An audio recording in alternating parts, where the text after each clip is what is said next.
पहले तो अभी जो मालदीव के प्रधान राष्ट्रपति हैं Mohammed Muizzu, India out campaign चलाया और सत्ता में जब काबिज हुए तब जाकर फिर उनका रुख जो है भारत को लेकर परिवर्तित हुआ, चीन की तरफ झुकाव और फिर भारत की तरफ कहीं ना कहीं संबंधों को बेहतर बनाने के प्रयास। तो जो राष्ट्रपति नए बने हैं, है ना, मोहम्मद मुइजू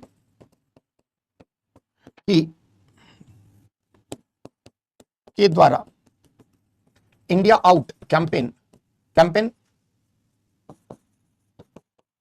कैंपेन के जरिए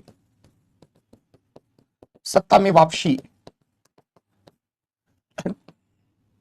तथा भारत पर इसका प्रभाव, VVI एकदम इंपॉर्टेंट है, पूछ देगा, भारत पर इसका प्रभाव। दूसरा, मालदीव में चीन की हाल के वर्षों में बढ़ती भूमिका, हर जगह चाइना कहीं ना कहीं बढ़ती भूमिका। दूसरा, पहले राष्ट्रपति आए, फिर भारतीय प्रधानमंत्री, 2 बार मुइजू जो है आ गए भारतीय प्रधानमंत्री। अभी जस्ट आप जान ही रहे हो 26 जुलाई की ही घटनाक्रम है। अभी मालदीव के 60 साल पूरे हुए, उसमें भारतीय प्रधानमंत्री जो है उनको निमंत्रण दिया गया था और 60वें जो है स्थापना के वर्ष, स्वाधीनता वर्ष के अवसर पर भारतीय प्रधानमंत्री अभी 26 तारीख को जुलाई में मॉरिशस की यात्रा पर रहे, है ना। हाँ, तो पीएम मोदी की जुलाई 2025 में मालदीव की यात्रा और बहुत राहत पैकेज दिया गया है भारत द्वारा, है ना। तो ये सब से सवाल बन सकता है। हिंद महासागरीय क्षेत्र की शांति सुरक्षा सबसे बड़ा एक एंगल है मैरीटाइम सिक्योरिटी को लेकर, है ना। तो मैरीटाइम सिक्योरिटी के संदर्भ में मालदीव की अहम भूमिका। तो यहां से चलते हैं बच्चों, है ना। पहले संक्षेप में मॉरिशस का परिचय, जिनको लिखना है, ये सब न्यूज में रहा है ना। तबीयत खराब हो गई, आराम करो, जाकर रिकॉर्डेड देख लेना।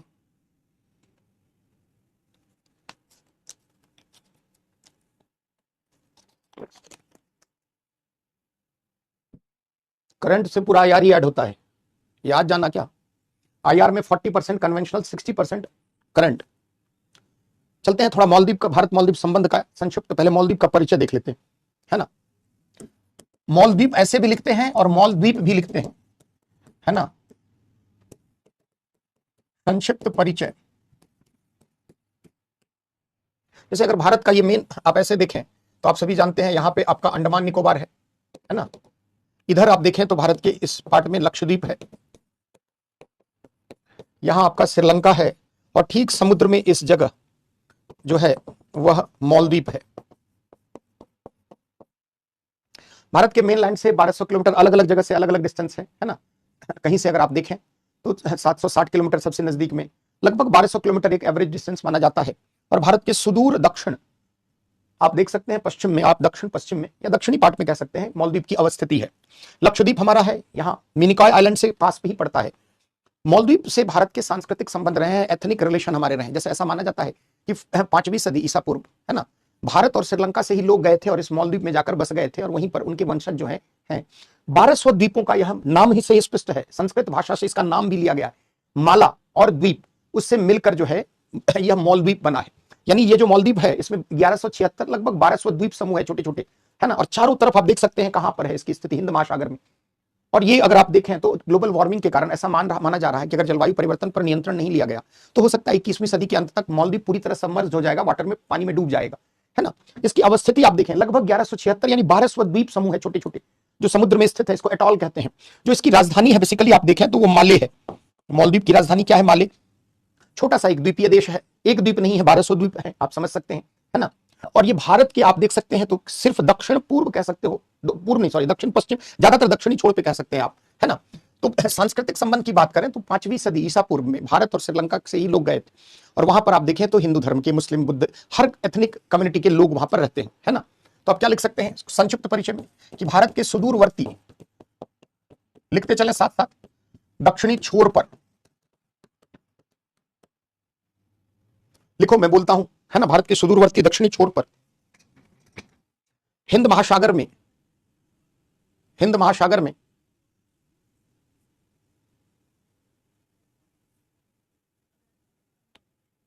मालदीव अवस्थित है।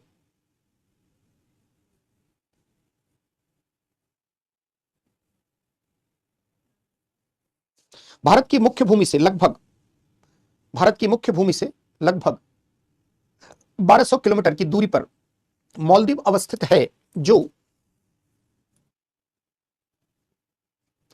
अंतरराष्ट्रीय व्यस्ततम व्यापारिक मार्ग के निकट है। भारत की मुख्य भूमि से लगभग 1200 किलोमीटर की दूरी पर मालदीव अवस्थित है, जो अंतरराष्ट्रीय व्यस्ततम व्यापारिक मार्ग के निकट है।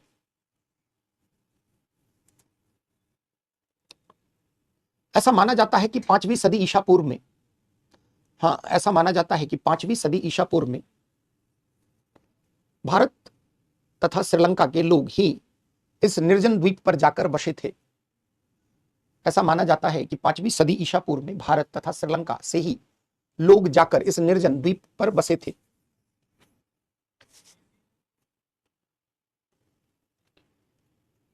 भारत के दक्षिणवर्ती राज्य विशेषकर तमिलनाडु,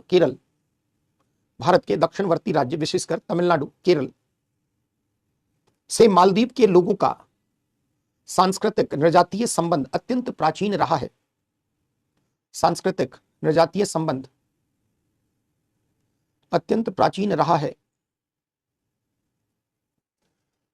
मालदीव में लगभग 1200 द्वीप हैं और यह चारों तरफ हिंद महासागर से घिरा हुआ है। चारों तरफ से हिंद महासागरीय क्षेत्र से घिरा हुआ है।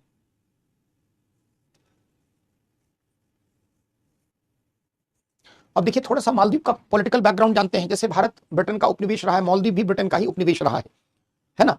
1965 में मालदीव को ब्रिटेन से आजादी मिली, है ना। तभी तो 65 में आप जोड़ेंगे 35 और इधर 60 वर्ष हुए अभी आजादी के। प्रधानमंत्री जब गए थे 60वीं वर्षगांठ पर, तो 1965 में, है ना। दोनों लिख लो ना, हंसने वाला शुरू हो गए तुम, है ना। मालदीव या मालदीव जो लिखना है लिख लो, ये लिखो, ज्यादातर हिंदी में हम लोग मालदीव लिखते हैं, है ना। 1965 में मालदीव को, ये लिखो सबसे ज्यादा, बार बार कर रहे हैं, देखो अंडरलाइन कर रहे हैं, यही लिखना, है ना। मालदीव को ब्रिटेन से आजादी मिली।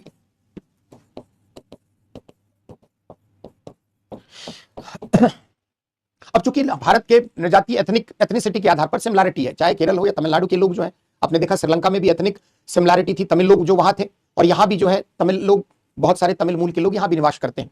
तो जो 1965 में मालदीव को ब्रिटेन से आजादी मिली, और वहां का जो पॉलिटिकल लीडरशिप है, इसको जानना जरूरी है। राजनीतिक जो वहां पर लोग रहे हैं सत्ता में, खास करके राष्ट्रपति, तो संक्षेप में तब इंडिया की तरफ कौन झुका हुआ है, चाइना की तरफ, ये आप उनके पॉलिटिकल लीडरशिप से समझ जाएंगे, है ना। 1968 में संविधान बनाने की कोशिश की गई और 1968 में इब्राहिम नसीर मालदीव के पहले राष्ट्रपति बनते हैं, और 1968 से लेकर 1975 तक वो मालदीव के राष्ट्रपति रहते हैं, 78 तक, है ना। तो मालदीव को ब्रिटेन से आजादी के पश्चात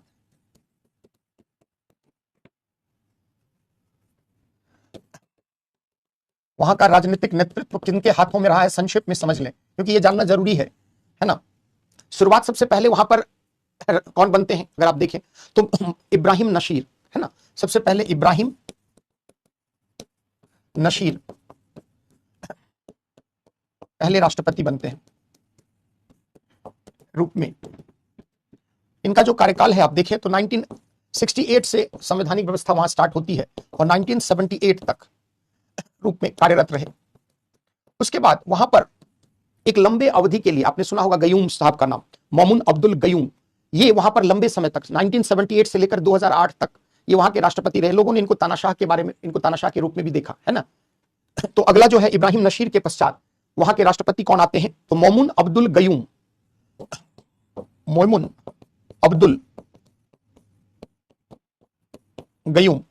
और ये 1978 से लेकर 2008 तक, है ना, राष्ट्रपति रहे। इन पर तानाशाही का आरोप भी लगा, है ना, राष्ट्रपति के रूप में कार्यरत। उसके बाद संवैधानिक सुधार की प्रक्रिया वहां पर आई और 2008 में फ्रेश जो है इलेक्शन हुआ। मालदीव में जो हेड ऑफ स्टेट होता है वो प्रेसिडेंट है, राष्ट्रपति ही देश के संविधान के प्रमुख होते हैं। जैसे हमारे यहाँ प्राइम मिनिस्टरियल कैंडिडेट जो है, प्राइम मिनिस्टर कहने को हेड ऑफ स्टेट हमारे यहाँ प्रेसिडेंट है, बट वास्तव में जो एग्जीक्यूटिव पावर सबसे अधिक इस प्रधानमंत्री के हाथ में। लेकिन मालदीव में अगर आप देखें तो राष्ट्रपति ही वहां के कार्यकारी प्रमुख भी हैं, कार्यपालिका के भी प्रधान है और हेड ऑफ स्टेट भी है। तो जो अब्दुल गयूम का शासन रहा इस अवधि में अगर आप देखें तो भारत मालदीव के संबंधों में कोई विशेष नजदीकियां नहीं देखी गई। दोनों देशों के मध्य रहे डिप्लोमेटिक रिलेशन, और परंतु जो गयूम है इनके बारे में कहा जाता है कि थोड़े तानाशाह टाइप के थे, इसलिए कई जगह किताब में आप पढ़ते हैं कि एक लंबे समय तक तानाशाही का वहां पर दौर रहा। 2008 में वहां पर लोकतंत्र की स्थापना के वास्तविक प्रयास होते हैं और संविधान एक नए स्वरूप में लागू होता है। फर्स्ट प्रेसिडेंशियल इलेक्शन होता है और उसमें पहली बार जो है आप देखें तो राष्ट्रपति के रूप में मोहम्मद नशीद आते हैं 2008 से 13 तक, है ना। मोहम्मद नशीद 2008 से 2013 तक। जैसे ये जो मोहम्मद नशीद है ये भारत के समर्थक रहे हैं, है ना, थोड़ा प्रो इंडिया इनका झुकाव रहा है। और बाद में 2013 में इन पर फॉल्स एलिगेशन लगा। देखिए प्रश्न जो पूछा था अभी बच्चों, आप देखिए अभी जो 2013 का मैंने सवाल उठाया क्या था, मालदीव में पिछले 2 वर्षों में हुई राजनीतिक घटनाओं की चर्चा कीजिए या बताइए कि क्या यह भारत के लिए चिंता का विषय है। बेसिकली अगर आप देखें तो जो मोहम्मद नशीद जब वहां पे राष्ट्रपति बने तो थोड़ा ये भारत की तरफ रुख रखते थे और इस दौर में भारत मालदीव संबंधों का एक बेहतर दौर रहा और इन्होंने भारत की बहुत सारी कंपनियों को कई विकास परियोजनाओं के लिए बुलाया और वहां पर टेंडर दिया गया। जैसे ही नशीद साहब हटते हैं इन पर एलिगेशन लगा दिया जाता है, इन पर भ्रष्टाचार के कई आरोप लगा दिए जाते हैं और इनको हाउस अरेस्ट कर लिया जाता है। बाद में भारत और अमेरिका के द्वारा इसकी निंदा की जाती है और उस घटनाक्रम के बाद जो है नशीद जो है सत्ता से बाहर हो जाते हैं और फिर अगले बार चुनाव आता है और चुनाव में कहीं ना कहीं भारत विरोधी रुझान की शुरुआत करते हैं। सबसे पहले कौन, तो अब्दुल्ला यामीन, और यही मालदीव को चाइना के निकट ले जाते हैं। तो मोहम्मद नशीद के बाद अब्दुल्ला यामीन ये बहुत बड़ी शख्सियत है भारत मालदीव संबंधों के। अब्दुल्ला यामीन राष्ट्रपति के रूप में 2013 से 2018 के राष्ट्रपति काल में मालदीव चीन के मध्य संबंधों में नजदीकियां देखी गई। चीन के मध्य संबंधों में व्यापक नजदीकियां देखी गई। जैसे आप देखिए इनसे पहले जो राष्ट्रपति थे वो प्रो इंडिया भारत समर्थक थे। अगर आप चाहें तो इनके बारे में तो ये भारत समर्थक थे, कहीं ना कहीं इनका रुझान भारत की तरफ एक अच्छा रहा था। अब्दुल्ला यामीन ने ही शुरुआत की थी इंडिया के अगेंस्ट, हाँ संबंध घनिष्ठ हुए, है ना। तो ये जो अवधि था इसमें प्रो चाइनीज टर्न, अगर सीधे जो है भारत की तरफ जो रुख था उसको यामीन साहब ने क्या किया, चाइना की तरफ। और इन्होंने चाइना की यात्रा की, चाइना के साथ बहुत सारे स्ट्रेटेजिक रिलेशन एस्टैब्लिश हुए, चाइना की बहुत सारी प्रोजेक्ट, चाइना की बहुत सारी कंपनियों को मालदीव में कई परियोजनाओं में शामिल किया गया। बेसिकली अगर आप देखें तो चाइना की नजर आज से नहीं 2009-10 से ही आप देखें तो चीन की नजर जो है वो मालदीव के भू सामरिक अवस्थिति को लेकर चाइना की नजर थी। क्यों थी अवस्थिति, आप समझ सकते हैं कि अंतरराष्ट्रीय व्यस्ततम व्यापार मार्ग में है और हिंद महासागरीय क्षेत्र में अगर अपना दबदबा वर्चस्व बनाना है, भारत को प्रतिसंतुलित करना है, डियो गार्सिया अमेरिका भी नौसैन्य अड्डा है, तो ऐसी स्थिति में इस क्षेत्र में अगर अपनी दखलंदाजी को बढ़ानी है, अपने प्रभुत्व को बढ़ाना है, तो कहीं ना कहीं हमें इस आइलैंड कंट्री मालदीव का साथ चाहिए। और यही चीज चाइना ने की। 2009-10 से उन्होंने ही धीरे धीरे मालदीव की तरफ रुख किया और जैसे ही सत्ता परिवर्तित हुई, नशीद के स्थान पर यामीन आए, चाइना और मालदीव के संबंधों में नजदीकियां देखी गई, घनिष्ठता देखी गई। और यहीं पर जो है अगर आप देखें तो भारत से थोड़ा दूर और चाइना के निकट जो है मालदीव आता है। ये जो फेज है ये भारत मालदीव संबंध, भारत मालदीव चाइना तीनों एंगल से महत्वपूर्ण माना जा सकता है, क्योंकि इससे पहले नशीद के टेन्योर में संबंध मधुर थे। नशीद के बाद इब्राहिम मोहम्मद सोली जो भारत समर्थक है, फिर सत्ता परिवर्तन होती है। इब्राहिम मोहम्मद सोले 2018 से 2023 तक मालदीव के राष्ट्रपति बनते हैं, मालदीव के राष्ट्रपति के रूप में कार्यरत। देख रहे हैं किस प्रकार लहर जो है परिवर्तित होती रहती है ना। 12 किलोमीटर हो सकता है क्या, 1200 किलोमीटर बोला ना, 12 किलोमीटर कैसे, मतलब इमेजिन भी नहीं कर सकते 12 किलोमीटर क्या डिस्टेंस होता है। इब्राहिम मोहम्मद सोलेह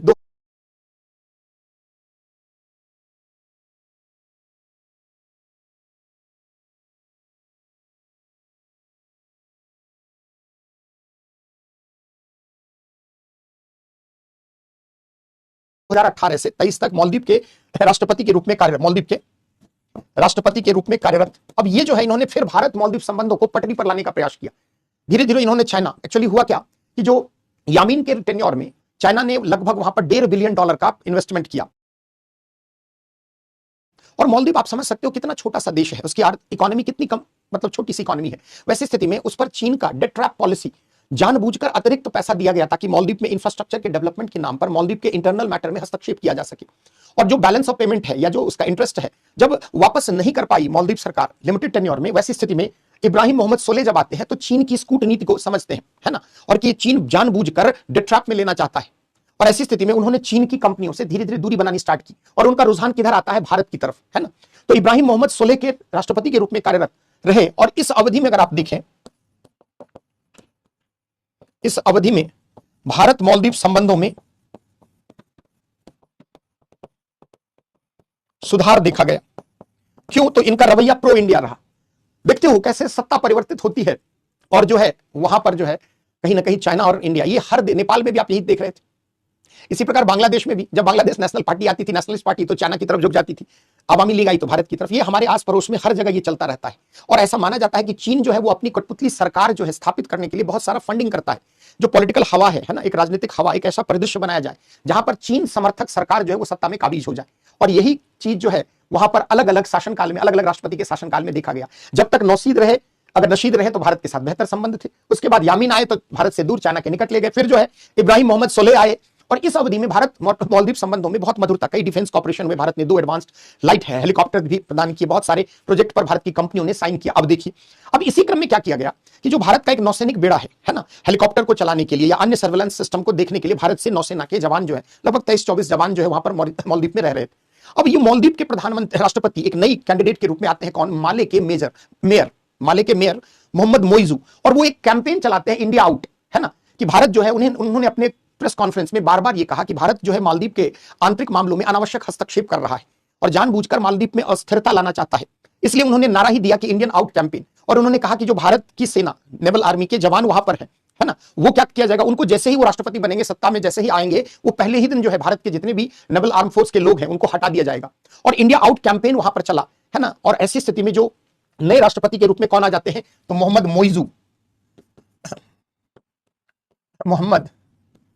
मोइजू। बेसिकली ये कौन थे, तो पहले माले कौन है, राजधानी है, माले शहर के मेयर थे। और ये इन्होंने ही वहां पर इंडिया आउट कैंपेन चलाया। इंडिया आउट कैंपेन के जरिए राष्ट्रपति चुनाव जीता।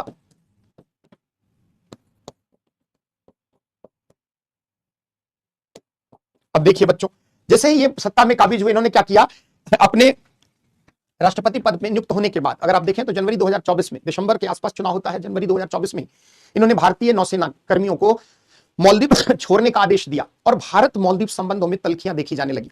अब इधर भारत के प्रधानमंत्री ने, आप सभी जानते हैं कि मालदीव की इकोनॉमी का एक बड़ा पार्ट जो है वो टूरिज्म से कवर होता है, क्योंकि द्वीपीय देश है, चारों तरफ अगर आप देखें तो समुद्र है, बीच। और ऐसी स्थिति में भारत से बहुत सारे टूरिस्ट जो हैं वो मालदीव अक्सर जाते हैं। वैसी स्थिति में जो मालदीव की अर्थव्यवस्था है उसका लगभग 25 से लेकर 30% जो है, या कई बार जब सीजन अच्छा होता है तो और भी अधिक, वो टूरिज्म से, पर्यटन से, उद्योग से उनका पैसा, रेवेन्यू आता है और उससे उनकी इकोनॉमी सस्टेन करती है। अब जैसे इंडिया और मॉरिशस के मध्य, मालदीव के मध्य संबंध में खराबी आई, भारतीय प्रधानमंत्री ने लक्षद्वीप का दौरा किया, है ना। देखिए कैसे साम दाम दंड भेद अंतर्राष्ट्रीय राजनीति में है। भारतीय प्रधानमंत्री भारत के ही आइलैंड लक्षद्वीप जाते हैं और वहां पर समुद्र पर्यटन का पूरा फोटोग्राफी होती है और वो मीडिया पर पोस्ट किया जाता है। मतलब भारत एक प्रकार से मालदीव को ये मैसेज कन्वे कर रहा था कि अगर इंडिया के अगेंस्ट में डिप्लोमेसी होगी। क्यों ऐसा हुआ, मोइजू जब राष्ट्रपति बने तो परंपरा यह रही कि जो भी मालदीव का पहला राष्ट्रपति, राष्ट्राध्यक्ष बनता है, वो पहली यात्रा, आमतौर पर यह परंपरा है, कोई ऐसा नहीं कि लिखित दस्तावेज है, वो भारत की यात्रा करता है। मोइजू साहब पहले देश के रूप में चुनते हैं कैसे, टर्की, उसके बाद चाइना। कहीं ना कहीं इन्होंने अपनी पहली यात्रा जो है टर्की और चाइना, इन देशों की यात्रा की। दूसरा, जो भारत के विरुद्ध इन्होंने जहर कैंपेन के दौरान रखा या राष्ट्रपति बनने के बाद भी इन्होंने जो भारतीय नौसेना को बाहर किया, और कहीं ना कहीं भारत को लगा कि समुद्र में स्थित यह देश जो है वो भारत की समुद्री सीमा के लिहाज से महत्वपूर्ण है। ऐसी स्थिति में भारतीय प्रधानमंत्री कहां जाते हैं, लक्षद्वीप, और लक्षद्वीप जाकर वहां पर्यटन का आनंद लेते हैं और वह मीडिया पर वायरल पोस्ट जो है उसके प्रतिक्रिया में मालदीव के 3 जो है मंत्रियों ने, खास करके 2 महिला और 1 पुरुष मंत्रियों ने प्रधानमंत्री के लिए अपमानजनक शब्दों का प्रयोग किया। और ऐसी स्थिति में इंडिया में बॉयकॉट मालदीव एक कैंपेन चला। सबसे ज्यादा जो है हॉलीवुड, हमारी बॉलीवुड के लोग जो है फिल्म की शूटिंग के लिए, टीवी सीरियल्स तमाम, एक हनीमून डेस्टिनेशन के रूप में मालदीव काफी फेमस रहा है। तो भारत से जो है प्रत्येक वर्ष कम से कम 2 लाख के आसपास पर्यटक जो है वहां जाते हैं। $2 बिलियन से अधिक जो है पैसा कहीं ना कहीं टूरिज्म से आता था। ऐसी स्थिति में भारत में भी मालदीव के विरोध में अगर आप हमारे राष्ट्र प्रधानमंत्री के विरुद्ध अनाप शनाप टीका टिप्पणी करेंगे तो कहीं ना कहीं उसकी प्रतिक्रिया तो होगी। और भारत में आप देखें तो पूरे भारत के स्तर पर बाइकॉट मालदीव का एक कैंपेन चला, हैशटैग ट्विटर पे, फेसबुक पे, आजकल तो सोशल मीडिया का जमाना है। और ऐसी स्थिति में भारत से जो पर्यटक जा रहे थे मालदीव, लगभग 37.5-40% पर्यटक जो है वह कम हो गए। अब आप सोचो कि जो इसकी इकोनॉमी ही टूरिज्म पे सस्टेन करती है और नियर बाय सबसे भारत जैसा विशाल आबादी वाला देश है, आर्थिक दृष्टिकोण से सक्षम है, वैसी स्थिति में पर्यटन इंडस्ट्री को वहां बहुत नुकसान हुआ। और इन सब कारणों से मोइजो को लगा कि पूरी की पूरी मालदीव की इकोनॉमी क्या होगी, कहीं कोलैप्स न कर जाए। और इधर जब वो चाइना के पास मदद मांगने गए तो चीन ने भी, चीन की तो फितरत है कि वह दोस्ती का हाथ बढ़ाता है और जब विपत्ति में आ जाए तो वह उसकी गला दबाता है। कहीं ना कहीं मॉरिशस, मालदीव के साथ भी यही हुआ है ना। और ऐसी स्थिति में मालदीव को चीन के द्वारा कोई भी आश्वासन नहीं दिया गया। इस बुरी स्थिति में जब उसकी टूरिज्म जो है टूरिस्ट डेस्टिनेशन के रूप में था, वहां पर्यटन उद्योग मंदा होने लगा। ऐसी स्थिति में मोइजी को यह एहसास हुआ कि भारत से बैर लेकर मालदीव की इकोनॉमी को चला पाना लंबे समय तक सही नहीं होगा, और वे भारत आते हैं। एक बार तो प्रधानमंत्री जब अब 2024 में चुनाव में जीतते हैं, उस साल प्रधानमंत्री के स्वेरिंग सेरेमनी में, शपथ ग्रहण समारोह में भी आते हैं। उसके बाद फिर उन्होंने भारत की यात्रा की और भारत और मालदीव के संबंधों में जो डेंट लगा था, जो उनकी वजह से समस्या आई थी, उसको सुधारने की कोशिश की। तो यहां से ये जो घटनाक्रम है बड़ा इंटरेस्टिंग भी है और एक तरह से यह मोइजू की अंतरराष्ट्रीय स्तर पर आलोचना भी हुई कि कोई देश का राष्ट्राध्यक्ष ऐसा कैसे कर सकता है जिसकी इकोनॉमी जो है टूरिज्म पर निर्भर कर रही है, और वो भारत जैसे बहुल आबादी वाले आर्थिक दृष्टिकोण से संपन्न देश की उपेक्षा कर सकता है। और मालदीव में तमाम क्राइसिस आई। अब थोड़ा सा भारत ने मालदीव को क्या क्या सहयोग किया है उसके बारे में भी चर्चा कर लेते हैं। पहले भारत के लिए मालदीव क्यों महत्वपूर्ण है, थोड़ा इस पर चर्चा कर लेते हैं। तो क्या किया, माले के शहर जब बने, इंडिया आउट कैंपेन के जरिए चुनाव जीता और चुनाव के बाद भारतीय नौसेना को बाहर किया, और उसकी प्रतिक्रिया में भारतीय प्रधानमंत्री का लक्षद्वीप का दौरा होता है और टूरिज्म इंडस्ट्री में कहीं ना कहीं बाइकॉट मालदीव का एक कैंपेन चलता है, जिससे वहां की इकोनॉमी ध्वस्त होती है। चलिए आगे बढ़ते हैं। थोड़ा सा भारत के लिए मालदीव का महत्व, क्या क्या कारण है भारत के लिए, तो एक हेडिंग बना ले, भारत के लिए मालदीव का महत्व। भारत की जो फॉरेन पॉलिसी है प्रैग्मेटिक तो नहीं, आइडियलिस्टिक भी रही है, आदर्शवादी है। चाहे कोई दोस्त छोटा है या बड़ा है, हमारे अगर किसी देश के साथ गहन सांस्कृतिक संबंध रहे, ऐतिहासिक संबंध रहे, नृजातीय संबंध रहे, तो भारत सदैव उन संबंधों का सम्मान करता है। तो पहला भारत के लिए मालदीव का महत्व किस कारण से है, तो हम लिख सकते हैं ऐतिहासिक, सांस्कृतिक, नृजातीय संबंधों की दृष्टि से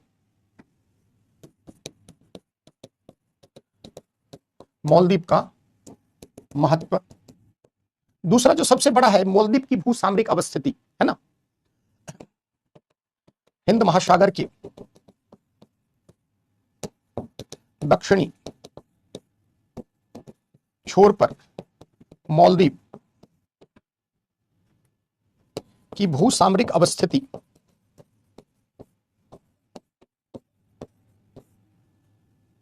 भारत की समुद्री सीमा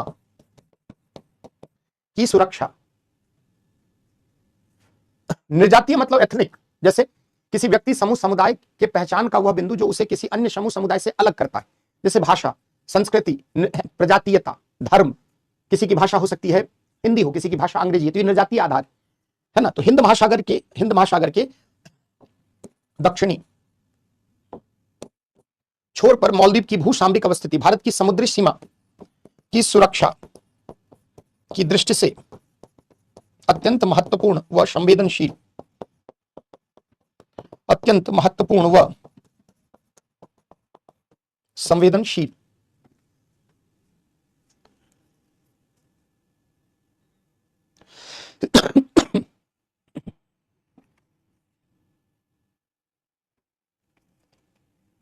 नोट करते चलिए।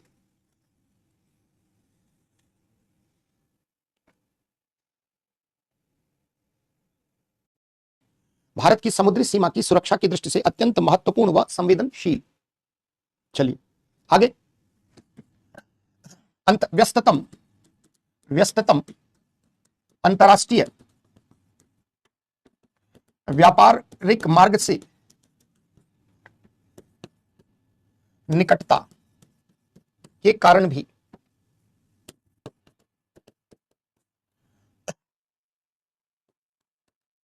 मालदीव भारत के लिए महत्वपूर्ण, क्योंकि व्यापारिक मार्ग है तो समुद्री लुटेरे भी है ना, समुद्री लुटेरे भी है। ऐसी स्थिति में समुद्र में डकैती वगैरह भी होती है ना, व्यापारिक पोतों को लूट लिया जाता है। समुद्री दस्यु जो है इस एरिया में बहुत सारे, अगर आप देखें तो अदन की खाड़ी से लेकर इस पूरे क्षेत्र में। ऐसी स्थिति में क्या जरूरी है कि जो भी व्यापारिक सामग्री जा रही है उसकी भी सुरक्षा जरूरी है। जैसे भारत के ऊर्जा आयात का लगभग 80% इसी रास्ते से होकर गुजरता है है ना, तो ये भी हमारे लिए भी जरूरी है और इंटरनेशनल ट्रेड रूट है, तो कहीं ना कहीं नेट सिक्योरिटी प्रोवाइडर के रूप में भारत भी इस क्षेत्र में अपना दबदबा रखता है। तो ऐसी स्थिति में हमें मालदीव का साथ चाहिए। तो हमने क्या लिखा, व्यस्ततम अंतरराष्ट्रीय व्यापारिक मार्ग से निकटता के कारण भी मालदीव भारत के लिए अत्यंत महत्वपूर्ण है। और क्या कारण है कि हिंद महासागरीय क्षेत्र में हाल के वर्षों में चीन की बढ़ती दखलंदाजी भी इस क्षेत्र में शांति, सुरक्षा, स्थायित्व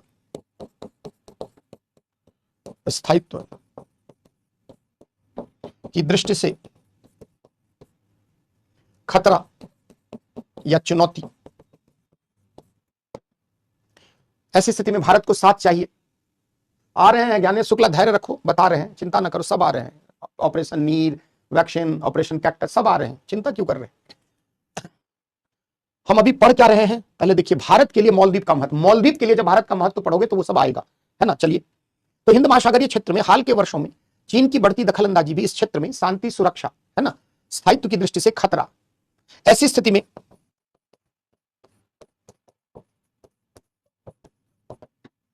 भारत के लिए मालदीव, श्रीलंका जैसे देशों का साथ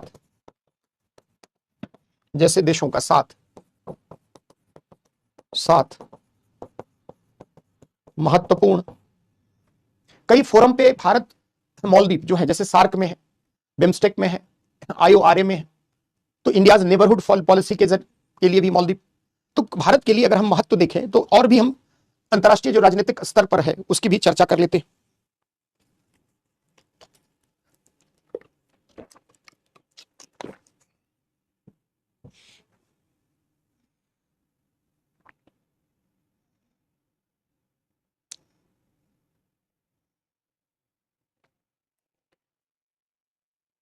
आज के युग में समुद्री लुटेरे, आज के ही युग में पायरेट्स ऑफ द कैरिबियन देखा नहीं है फिल्म?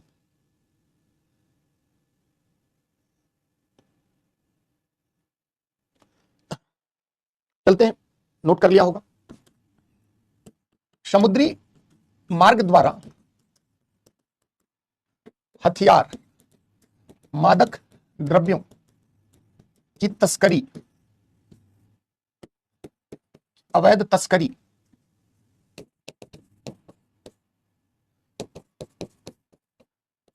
समुद्री डकैतों का आतंक एवं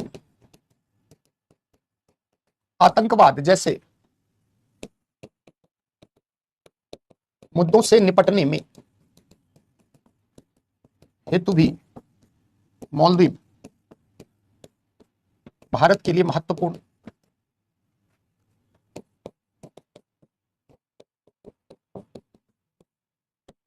विभिन्न अंतरराष्ट्रीय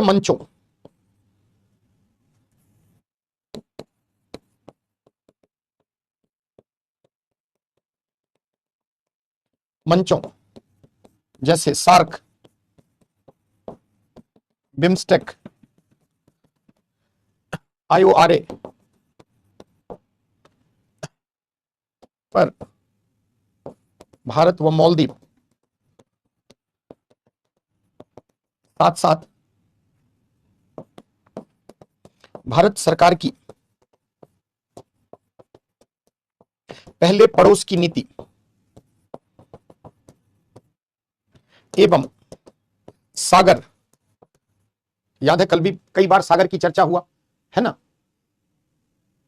security and growth for all in region, है ना। तो पहले नेबर्स फर्स्ट पॉलिसी, है ना, तो पहले पड़ोस की नीति हो एवं सागर विजन की दृष्टि से भी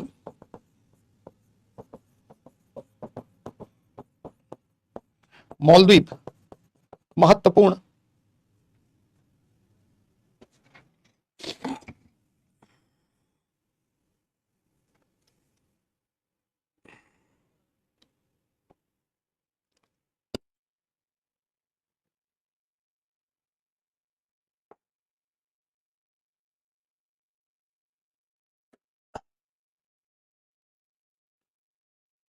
लिख लिया।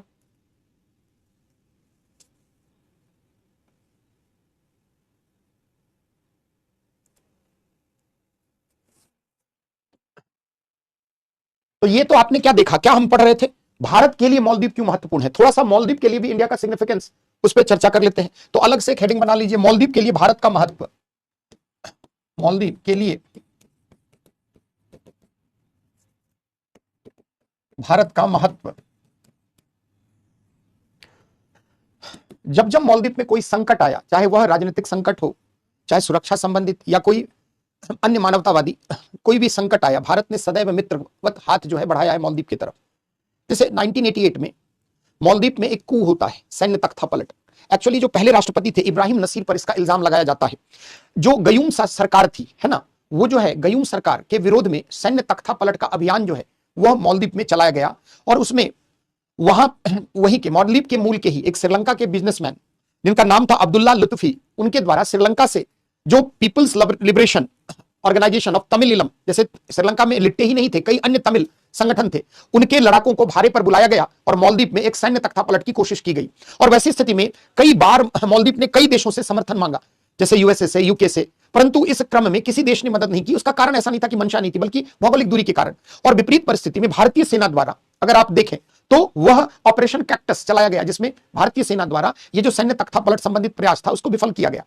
तो जब जब मालदीव में कोई राजनीतिक संकट आया है, भारत ने सदैव समर्थन किया है। जैसे सबसे पहला इसमें हम ऑपरेशन कैक्टस की बात करते हैं, है ना, ऑपरेशन कैक्टस। हालांकि अब यह बहुत पुराना हो चुका है, फिर भी एक आधा लाइन लिख देते हैं।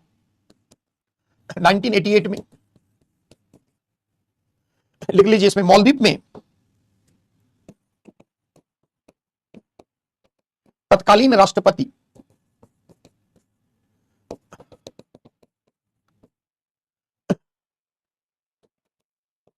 गयूम के सैन्य तख्ता पलट की कोशिश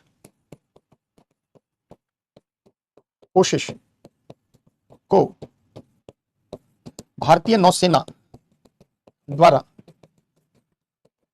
विफल किया गया।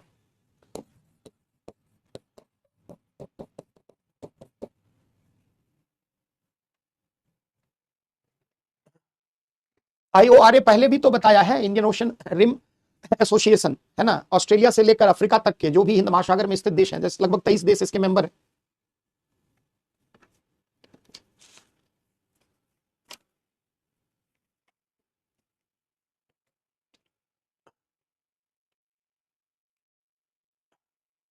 लिख लिया, मालदीव में तत्कालीन राष्ट्रपति गयूम के सैन्य तख्ता पलट की कोशिश को भारतीय नौसेना द्वारा विफल किया गया।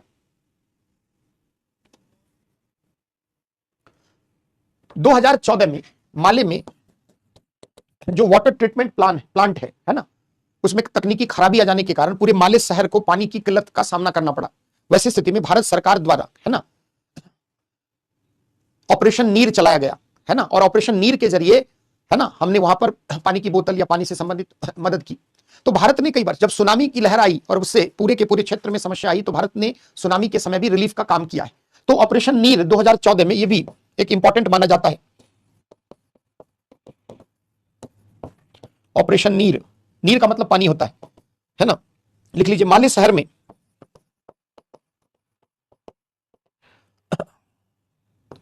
वाटर ट्रीटमेंट प्लांट के खराब होने की स्थिति में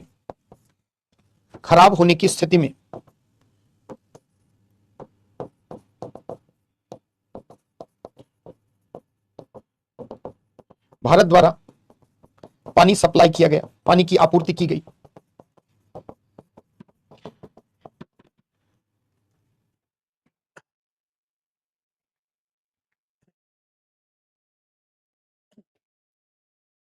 एक 100 ऑपरेशन होते हैं, सबके नाम दिए जाते हैं, है ना। अब मोदी जी से जाके पूछोगे कि ऑपरेशन सिंदूर ही क्यों नाम रखा गया, तो कई राज्यसभा में क्वेश्चन भी उठाया गया। कुछ लोग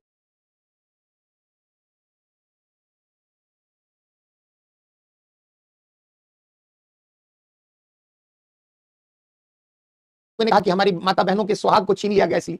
तो इस पर पीएचडी करनी है क्या, कि कैक्टस ही क्यों दिया गया। 1 अरब अभियान होते हैं दुनिया में और सब पे किताब थोड़ी पब्लिश की जाएगी। गजब गजब सवाल लाते हो यार, कहां से इतना दिमाग ले आते हो। हर शब्द का मायने होता है, वो अंतरराष्ट्रीय शब्दावली है। कैक्टस तो ये तो ऑपरेशन का नाम है ना। कुछ भी सोचते हो, सोचते हो कि लिखने से पहले ये लॉजिकल है या नहीं है। बिम्स्टेक पढ़ाएंगे तो बताएंगे उसका full form. Water treatment plant क्या होता है? आप जो पानी पीते हैं, पानी को सफाई करके, जैसा पानी नदी का वही थोड़ी आपके घर तक पहुंचा दिया जाता है। तो वाटर ट्रीटमेंट प्लांट में पानी को साफ किया जाता है ना, और फिर वो आपके घरों तक पहुंचता है जैसे आप पीते हैं। महेंद्र,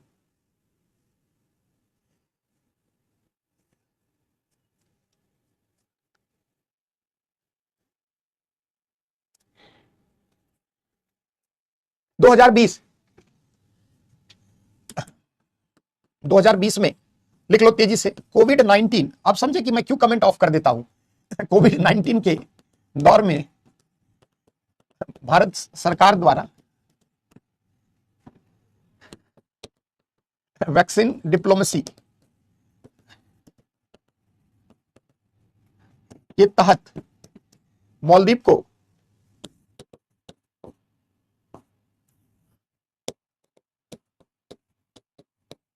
वैक्सीन की आपूर्ति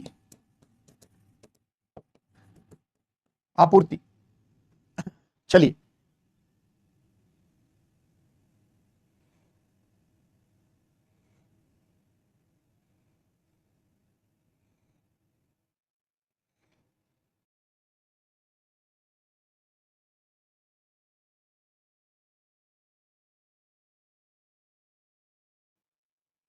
जैसे 2013-15 में जो घटनाक्रम घटित हुई थी, है ना, जब मोहम्मद नसीद को अरेस्ट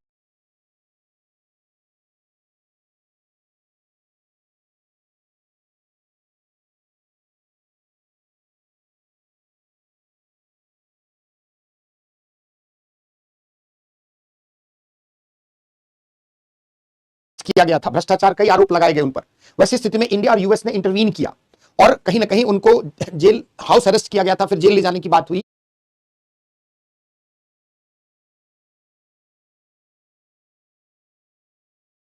कहीं ना कहीं भारत के उसमें हस्तक्षेप के कारण वह मामला जो है वह शांत हुआ। तो ये दोनों देशों का एक दूसरे के लिए क्या महत्व है। और चलते हैं, आप देखें कि जो मालदीव की इकोनॉमी है टूरिज्म पर आधारित है, भारत से सर्वाधिक पर्यटक वहां जाते हैं। मालदीव को कई जो है फाइनेंशियल असिस्टेंस डेवलपमेंट प्रोजेक्ट के लिए भारत देता रहा है।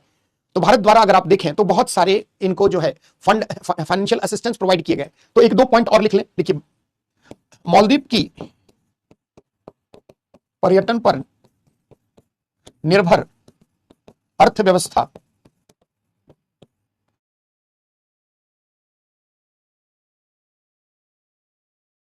भी भारतीय पर्यटकों के आवागमन से संचालित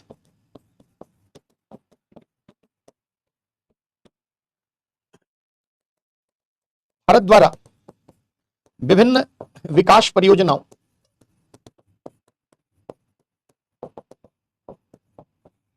के लिए लगभग $2 बिलियन की सहायता राशि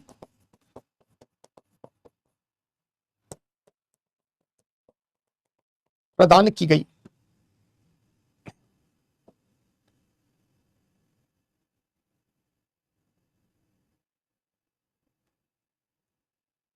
हाउस अरेस्ट का मतलब क्या होता है कि जैसे जेल नहीं भेजकर उनको घर में ही कैद कर लिया गया, चारों तरफ पुलिस फोर्स, आर्मी, मिलिट्री, बाहर जाना आना प्रतिबंधित है, कहीं जा नहीं सकते कहीं। यार जैसे आंग सान सू की को क्या किया, हाउस अरेस्ट में ही रखा, कहने को आप घर में है लेकिन घर से बाहर नहीं जा सकते हैं।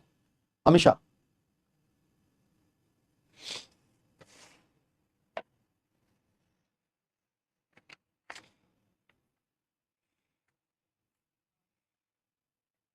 अब चलते हैं वर्तमान नजरबंद, इसको हिंदी में कहते हैं।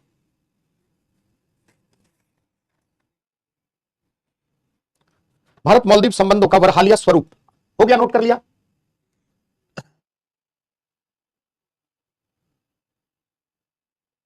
चलिए, भारत मालदीव हालिया संबंध जो अभी हमारे लिए इंपॉर्टेंट है। भारत मालदीव हालिया संबंध, जैसे एक जो है उसको आप ऐसे समझिए, एक इंडिया आउट कैंपेन रहा और दूसरा अगर आप देखें ओनली इंडिया, जो पहले सोले थे जब तक उन्होंने तो इंडिया फर्स्ट पॉलिसी अपनाई उन्होंने। अगर हम देखें तो इंडिया फर्स्ट पॉलिसी से क्या गया, India out campaign.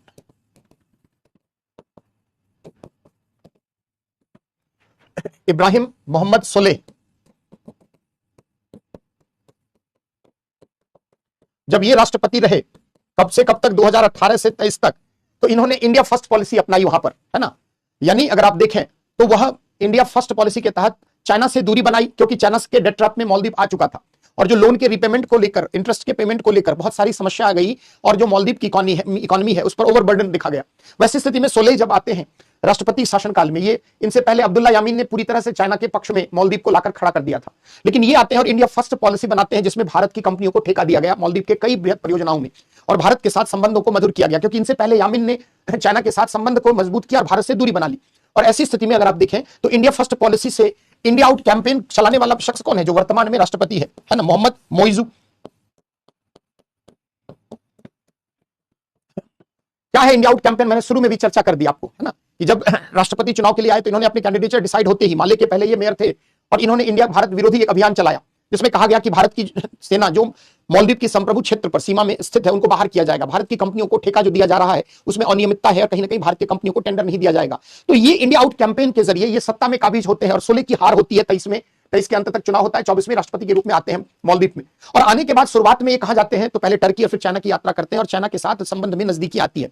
Belt and road initiative में आप देखें तो अब्दुल्ला यामीन के समय में ही इसके लिए जो महत्वाकांक्षी परियोजना है उसके लिए फंडिंग की गई थी। कहीं ना कहीं बेल्ट एंड रोड इनिशिएटिव का मालदीव जो है एक प्रकार से पार्ट रहा है, ऑफिशियली नहीं, बाद में जाकर, लेकिन कहीं ना कहीं अगर Maldives belt and road initiative में आ जाता है, चाइना के द्वारा वहां कई नेवल बेस बनाए गए हैं। अगर आप देखें तो चाइना के बहुत सारे पोत जो हैं वो मालदीव के बंदरगाहों पर भी तैनात रहे हैं, और ये एक दिन में नहीं हुआ है, 2009-10 से घटनाक्रम धीरे धीरे बढ़ता रहा है, और यामीन के टेन्योर में 13 से 18 जो रहा वो चाइना का इन्वॉल्वमेंट मालदीव में पूरी तरह होता है। मोइजो आते हैं, और मोइजो कहीं ना कहीं फिर जो है एक बार सोलेह के विपरीत जाकर इंडिया को कहां बाहर करने की नीति के साथ आते हैं, और दोनों देशों के मध्य संबंधों में अगर आप देखें तो 23 के लास्ट से लेकर 24 तक जो है संबंधों में एक तलखी रही। आगे चलकर आप देखें तो मालदीव के राष्ट्रपति भारत की यात्रा करते हैं, और धीरे धीरे संबंध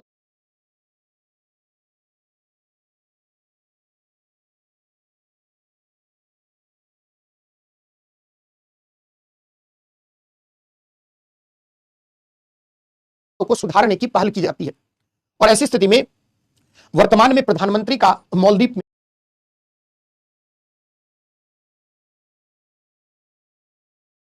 60वीं वर्ष आजादी की वर्षगांठ पर जाना कहीं ना कहीं भारत मालदीव संबंधों के लिहाज से बेहद महत्वपूर्ण है।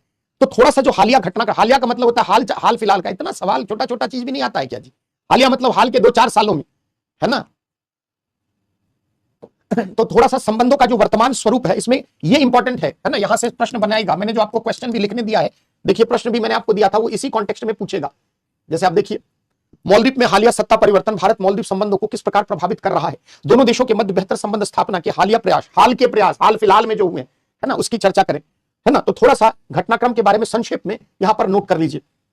देखिए मालदीव में सत्ता परिवर्तन के साथ भारत समर्थन व भारत विरोध का, मालदीव में सत्ता परिवर्तन के साथ भारत समर्थन एवं भारत विरोध का इतिहास पुराना रहा है।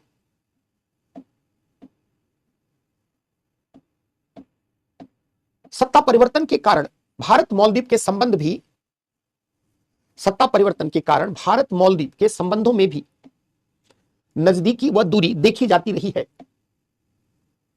नजदीकी व दूरी देखी जाती रही है। इसकी शुरुआत मोहम्मद नशीद, इसकी शुरुआत मोहम्मद नशीद के शासनकाल में हुई। इसकी शुरुआत मोहम्मद नशीद के शासनकाल में हुई, 2008 से 13 ब्रैकेट में लिख दें। नशीद भारत समर्थक रहे और उनके शासनकाल में, नशीद भारत समर्थक रहे हैं और उनके शासनकाल में दोनों देशों के संबंध मधुर रहे, उनके शासनकाल में दोनों देशों के संबंध मधुर रहे।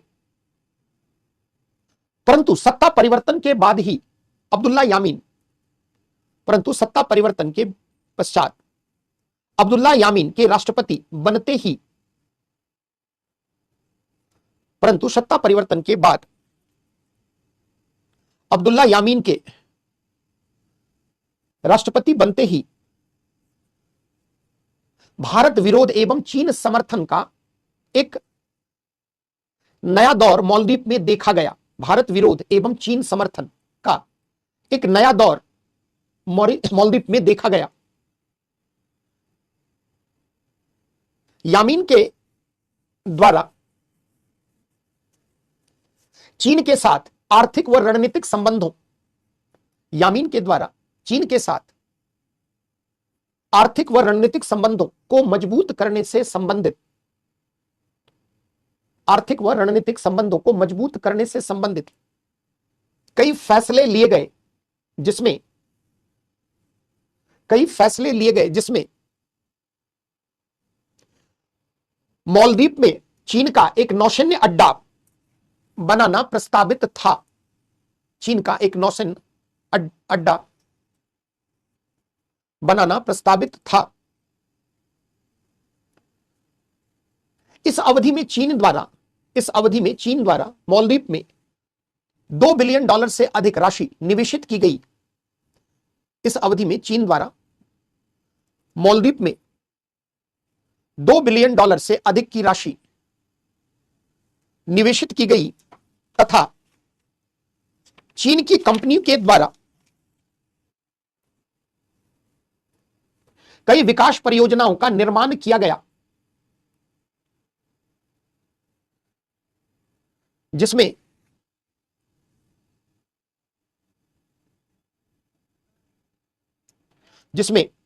चीन मालदीव मित्रता पुल महत्वपूर्ण है। चीन Maldives China Maldives friendship bridge, जिसमें चीन मालदीव मित्रता सेतु bridge, China Maldives friendship bridge महत्वपूर्ण है। चीन द्वारा 2.1 किलोमीटर, अरे निसार भाई लास्ट में लिखो ना यार, एक बार बार देख चुका हूं तुम्हारा, अंत में बताऊंगा। जो भी समस्या लास्ट में पता नहीं है तुम्हें, पढ़ा रहे हैं यहां, ध्यान है नोट्स पे। अरे भैया लास्ट में बताना ना जितने सवाल है, 5 बार कमेंट करेगा ताकि कुछ ना कुछ बोले, है ना। जिसे चीन द्वारा, लिखिए चीन द्वारा माले शहर को, चीन द्वारा माले क्या है, राजधानी, माले शहर को हुलहुले द्वीप स्थित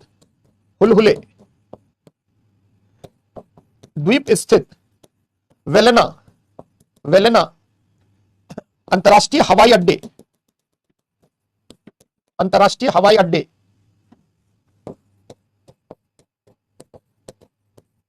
से जोड़ने के लिए 2.1 किलोमीटर लंबे सेतु का, पुल का निर्माण किया गया है। नाम ही रखा क्या है, चाइना मालदीव फ्रेंडशिप ब्रिज, है ना। लंबे सेतु पुल का निर्माण किया गया है।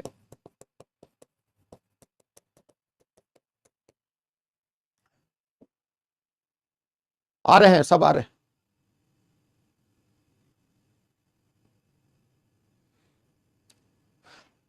अब इंडिया भी अगर वो फ्रेंडशिप ब्रिज बना रहा है तो हम भी थोड़ी पीछे रहने वाले। तो वो 200, ये जो है इसका लागत क्या था, $200 मिलियन, है ना, चाइना के द्वारा जो बनाया गया। भारत $500 मिलियन की लागत से उससे भी बड़ा जो है ब्रिज बना रहा है, जो माले को नजदीक के 3 टापू से जोड़ देगा, टापू स्थित शहर से जोड़ देगा। और वो 6.5 किलोमीटर से भी लंबा ब्रिज है। $500 मिलियन का इन्वेस्टमेंट किया जा रहा, अभी तो बन ही रहा है। जो थिलाफुली जो आप कह रहे हो ना, वही है थिलाफुली, नाम बड़ा टिपिकल है। गुल्ही फालो और विलिंगली को माले से जोड़ेगा। उतना छोटा छोटा नाम नहीं, माले को नजदीकी 3, तो उस पर चर्चा आगे करेंगे। चाइना क्या कर रहा है, वहां पर डेवलपमेंट प्रोजेक्ट के नाम पर धीरे धीरे इन्वेस्टमेंट को बढ़ा रहा है। डेट ट्रैप में लेना, डेट ट्रैप तो पहले भी समझा चुका हूं कि जान रहा है कि मालदीव की इकोनॉमी बहुत कमजोर है, छोटी इकोनॉमी है। और $2 बिलियन, समझते हैं $2 बिलियन कितना पैसा होता है, लगभग जो है 17-18 हजार करोड़ रुपया हुआ।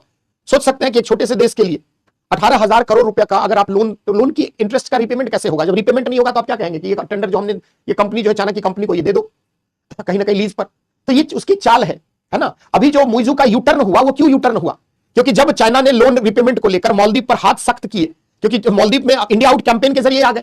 अब चाइना को लगा कि भैया अब तो 5 साल के लिए आ गया है, अब इसको अतिरिक्त पैसा देने की जरूरत नहीं है। सही हमारा समर्थक है, चाइना ने क्या कहा कि भैया लोन का तो भरपाई करो, कम से कम लोन पूरा नहीं दे पाओगे, इंटरेस्ट तो दो। अब ऐसी स्थिति में आप जान ही रहे हो कि टूरिज्म जो है वो इंडिया से जाने वाले जो है लगभग 40% से लेकर 40% टूरिस्ट जो है कम हो गए, और ऐसी स्थिति में मालदीव में संकट उत्पन्न हो गया, तो कहां से लोन की भरपाई होगी। वैसी स्थिति में मोइजू को लगा कि अब विकल्प है नहीं, और चाइना किसी को भले मदद करे लेकिन छोड़ने वाला देश नहीं है, एक एक रुपए का हिसाब लेता है, कम्युनिस्ट माइंड की कंट्री है। तो long term string of pearls का ही पार्ट है, भारत को घेरने की नीति का ही पार्ट है, जिसके लिए म्यांमार से लेकर बांग्लादेश से लेकर श्रीलंका से लेकर और मालदीव से लेकर और ऊपर ग्वादर तक। तो स्ट्रिंग ऑफ पर्ल्स आगे हम लोग जब इंडिया चाइना पढ़ेंगे तो वहां आप देखिए कर क्या रहा है, इधर म्यांमार से लेकर इधर बांग्लादेश, नीचे हम्बनटोटा, इधर जो है यहां पर माले, और यहां पर पाकिस्तान में जो है ग्वादर पोर्ट है ना, तो हर जगह जो है वह नेवल बेस बना रहा है। और ऐसी स्थिति में चीन जो है उसकी ये पॉलिसी है, सिर्फ इंडिया को ही घेरना नहीं है बल्कि दक्षिण जो हिंद महासागरीय क्षेत्र में उसमें अपना वर्चस्व बनाना है।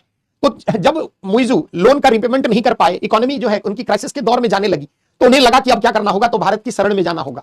और भारत की यात्रा अक्टूबर में उन्होंने 2024 में की। उससे पहले जो है अब आप देखें तो प्रधानमंत्री के शपथ ग्रहण समारोह में भी मॉरिशस मालदीव से लोग आए, फिर भारतीय प्रधानमंत्री आप देखें तो फिर अभी ताजा है, कुछ ही दिन पहले की घटनाक्रम है। तो ये दोनों देशों के मध्य जो है संबंधों का एक बेहतर दौर देखा जा रहा है।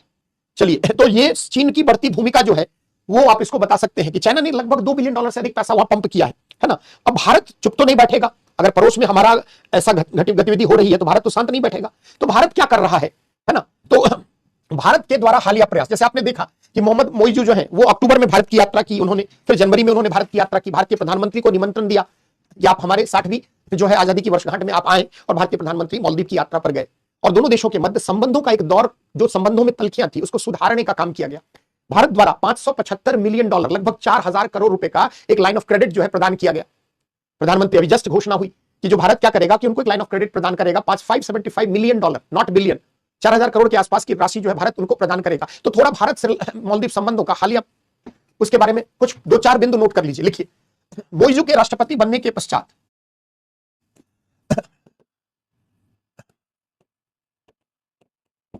मोइजू के राष्ट्रपति बनने के पश्चात शुरुआत में भारत विरोधी लहर देखी गई।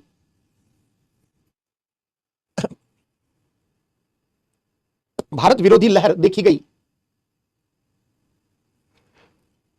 और राष्ट्रपति बनते ही उन्होंने भारतीय नौसैनिकों को मालदीव छोड़ने का आदेश दिया। राष्ट्रपति बनते ही उन्होंने भारतीय नौसैनिकों को देश छोड़ने का आदेश दिया, यहां तक कि जो 2 लाइट हेलीकॉप्टर दिया गया था उनको भी वापस करने की बात उन्होंने कही। लेकिन मोइजू द्वारा तुर्की तथा चीन की हालिया यात्रा भी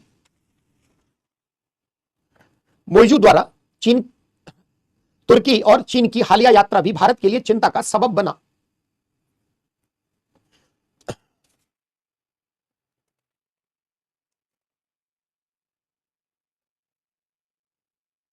इसके विरोध में भारतीय प्रधानमंत्री द्वारा लक्षद्वीप की यात्रा, इसके विरोध में भारतीय प्रधानमंत्री द्वारा लक्षद्वीप की यात्रा तथा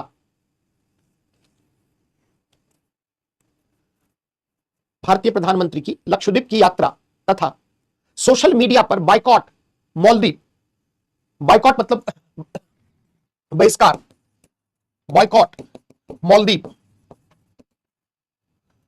हैशटैग बाइकॉट मालदीव के अभियान के कारण भारत से जाने वाले पर्यटकों की संख्या में लगभग 40% तक गिरावट देखी गई। भारत से जाने वाले पर्यटकों की संख्या में लगभग 40% की गिरावट देखी गई।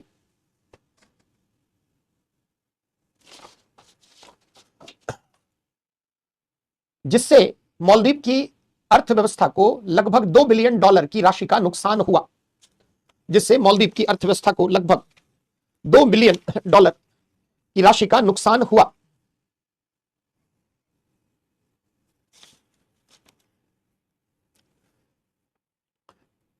मालदीव की गिरती हुई आर्थिक स्थिति को देखते हुए मालदीव की गिरती हुई आर्थिक स्थिति को देखते हुए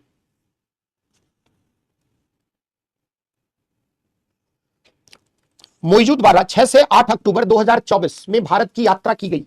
अक्टूबर 24 में लिख दें, मोइजू द्वारा अक्टूबर 2024 में भारत की यात्रा की गई तथा दोनों देशों के मध्य संबंध को सुधारने का प्रयास किया गया। दोनों देशों के मध्य संबंधों को सुधारने का प्रयास किया गया। इसके पश्चात भारतीय विदेश मंत्री एस जयशंकर की मालदीव यात्रा तथा इसके पश्चात भारतीय विदेश मंत्री एस जयशंकर की मालदीव यात्रा तथा पुनः मोइजू की भारत यात्रा दोनों देशों के संबंध के बेहतरी के लिहाज से अत्यंत महत्वपूर्ण है। भारतीय विदेश मंत्री एस जयशंकर की मालदीव यात्रा तथा पुनः राष्ट्रपति मोइजू की भारत यात्रा दोनों देशों के मध्य बेहतर संबंध के लिहाज से महत्वपूर्ण है। पैराग्राफ चेंज करके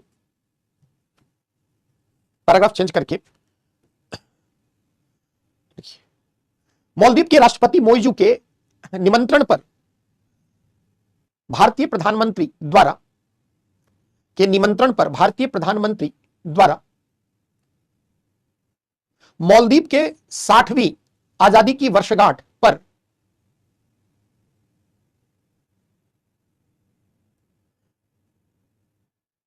आजादी के 60वीं वर्षगांठ के अवसर पर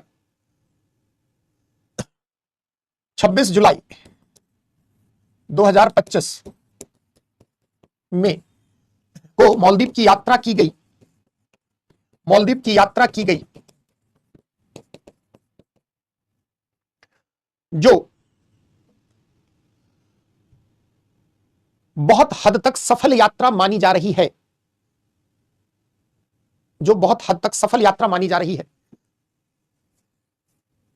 यात्रा के दौरान भारत मालदीव के मध्य विभिन्न मुद्दों पर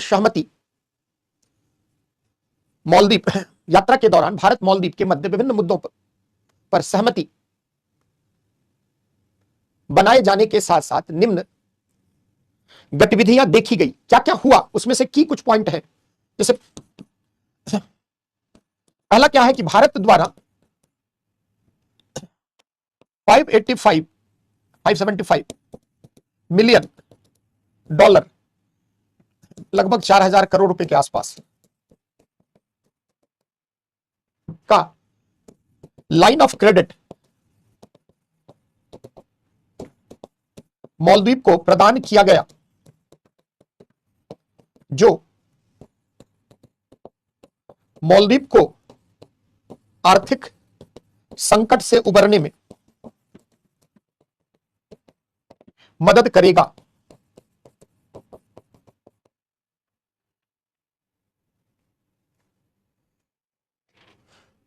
नोट कर लें।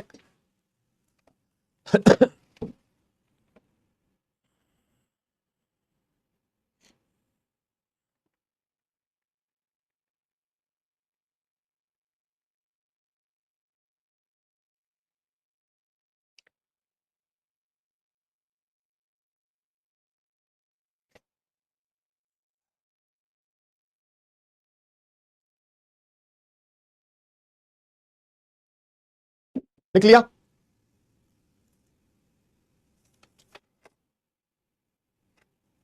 भारत द्वारा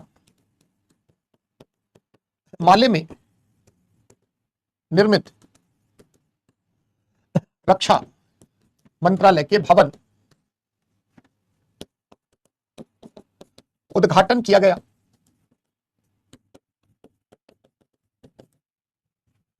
दोनों देशों के मध्य मुक्त व्यापार समझौता फ्री ट्रेड एग्रीमेंट है ना,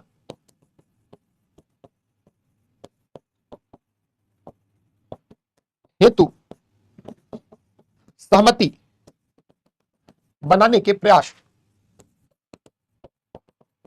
प्रारंभ हुए। अभी साइन नहीं हुआ है, प्रारंभ हुआ। फ्री ट्रेड एग्रीमेंट समझते हैं ना, दोनों देश क्या करेंगे, एक दूसरे को जो भी सामान खरीदेंगे उसमें कई छूट प्रदान करेंगे। अभी साइन नहीं हुआ है, धीरे धीरे वार्ता के जरिए होगा।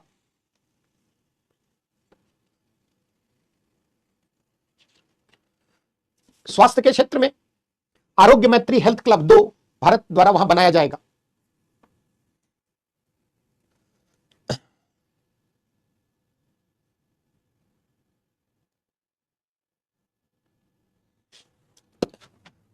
भारत द्वारा मालदीव में 2 आरोग्य हेल्थ क्लब की स्थापना की जाएगी। सागर एवं महासागर विजन के तहत दोनों देश हिंद महासागरीय क्षेत्र में समुद्री सीमा की सुरक्षा के क्षेत्र में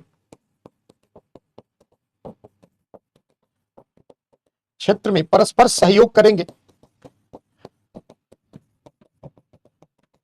महासागर क्या है जी? लास्ट क्लास में भी बताया था, श्रीलंका में। एम फॉर क्या है? Mutual and holistic advancement for security and growth across region. Vision है ये सागर की तरह ही एडवांस्ड है। जो निकटवर्ती हमारा पड़ोसी देश है, समुद्री सीमा जिससे हम साझा करते हैं, उसके लिए महासागर विजन आया।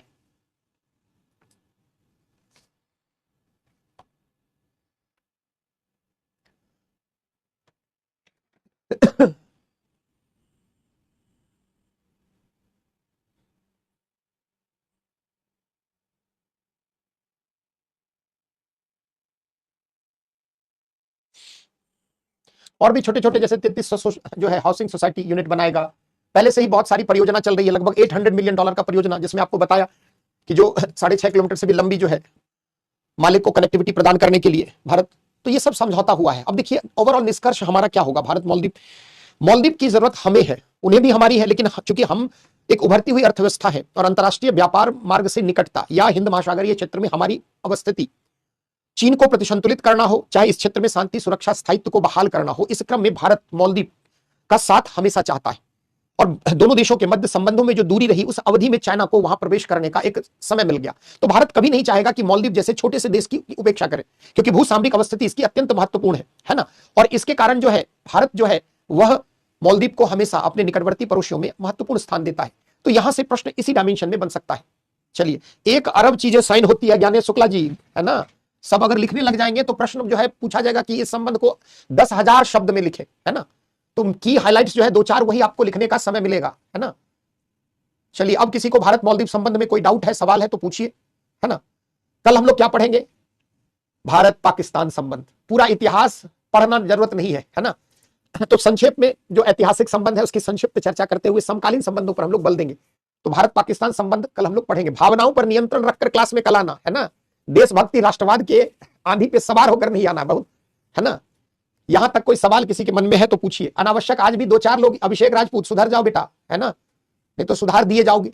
किसका क्या है, 2026 का क्या है, फला क्या है, तैयारी कैसे है, नहीं है ना। अपनी चिंता करो बेटा, है ना। टीचर से गाइड लो, जो खुद 26-27 में देगा वो तुम्हारा क्या मार्गदर्शन कर पाएगा।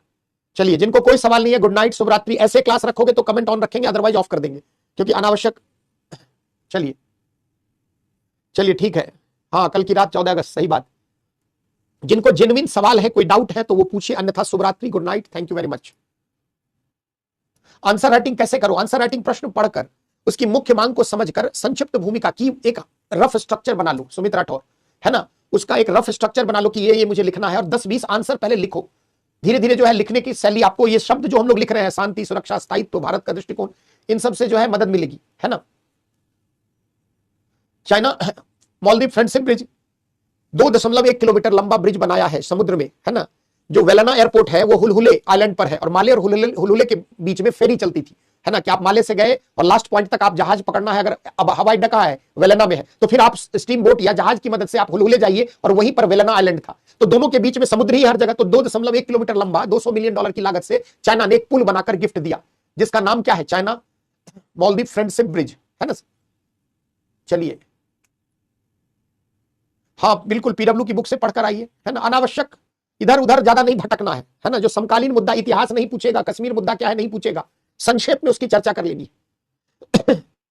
2028 के लिए रिवीजन 27 के लास्ट में करना, अभी पढ़ते चलो, है ना। नहीं पता मुझे ज्ञानेश शुक्ला जी, पढ़ लीजिएगा गूगल से, इस प्रश्न का उत्तर नहीं मुझे पता। किसी भी समुद्र में जो एटॉल होता है उसका स्ट्रेटेजिक लोकेशन कितने एरिया में फैला है, उसकी मैपिंग बहुत टफ होता है। टफ टेरेन है, कहीं पानी है, कहीं टापू है, उसके लिए एडवांस टेक्नोलॉजी चाहिए। चाइना जिसके पास पैसा है, जो शक्तिशाली बनना चाहता है, तनिष्क गुप्ता, वही क्या कर, जो दुनिया पर राज करने की मंशा लेकर आया, तो वही तो अपने शक्तियों का विस्तार करेगा। जो शक्ति का विस्तार चाहता है ना, तो चाइना एक महाशक्ति बनना चाहता है। तो महाशक्ति बनना है तो पहले एशियाई क्षेत्र में अपनी प्रभुता स्थापित करना होगा, फिर दुनिया के अन्य मंच पर। हाँ, मैं देख रहा हूं कुछ बच्चे जो है ना, नहीं कहते खरबूजा देखकर रंग बदलता है खरबूजा को, वही हाल है। कई बच्चे बहुत ज्यादा जो है कमेंट लिखने लग गए हैं, जो पहले बहुत अनुशासित हुआ करते थे। चलिए, निष्कर्ष वैशाली क्यों दिक्कत होती है, ओवरऑल जो समझा है ना, 2-3 लाइन आप संबंधों में वे फॉरवर्ड लिखिए। निष्कर्ष में जो है वहां तक निष्कर्ष नहीं होता है। जैसे भारत मालदीव संबंध लिखते हैं, तो वे फॉरवर्ड आगे का क्या करना है, भारत को क्या करना है, उनको हमारी जरूरत है, लेकिन हमें उनसे ज्यादा जरूरत है ना। तो वे फॉरवर्ड के कॉन्टेक्स्ट में आप निष्कर्ष लिखिएगा तो आराम से लिख पाएंगे। ऑप्शनल जो भी आपको ठीक लगे, जीएस पढ़ लें, जीएस में जो जो टॉपिक पढ़े हैं उससे संबंधित ऑप्शनल आप देख सकते हैं। अरे ऑप्शनल का एक बैच का सूचना थी, मैं भूल गया। हमारे यहाँ आप जानते ही ऑप्शनल के कई बैचेज चलते हैं। जैसे हिंदी ऑप्शनल है, अरविंद सर लेते हैं। ज्योग्राफी ऑप्शनल है, सोशियोलॉजी मैं लेता हूं, पीएसआईआर आदर्श सर पढ़ाते हैं, है ना। तो हमारे यहाँ बहुत, इतिहास अनिल सर लेते हैं। कई ऑप्शनल के बैचेज है। 9,999 रुपए का भी स्कीम चल रहा है, तो उसका मैं भूल गया हूं, कल ले आऊंगा। जिनको ऑप्शनल के बारे में जानकारी कल बता दूंगा। नहीं मॉरिशस सर इतना छोटा छोटा हरिश्चंद्र पढ़ाने लगे तो 200 से अधिक देश है। जो जो इंपॉर्टेंट है ना, नेबरिंग सब पढ़ लें, महाशक्तियों में 2-4 देख लेंगे और फिर संयुक्त राष्ट्र संघ देख लेंगे। क्या लिखा है, मोरे हाश नहीं पढ़ेंगे मतलब? सुप्रिया गौतम क्या लिखी हो, हम समझ ही नहीं पाए। चलो बताएंगे कल ऑप्शनल का।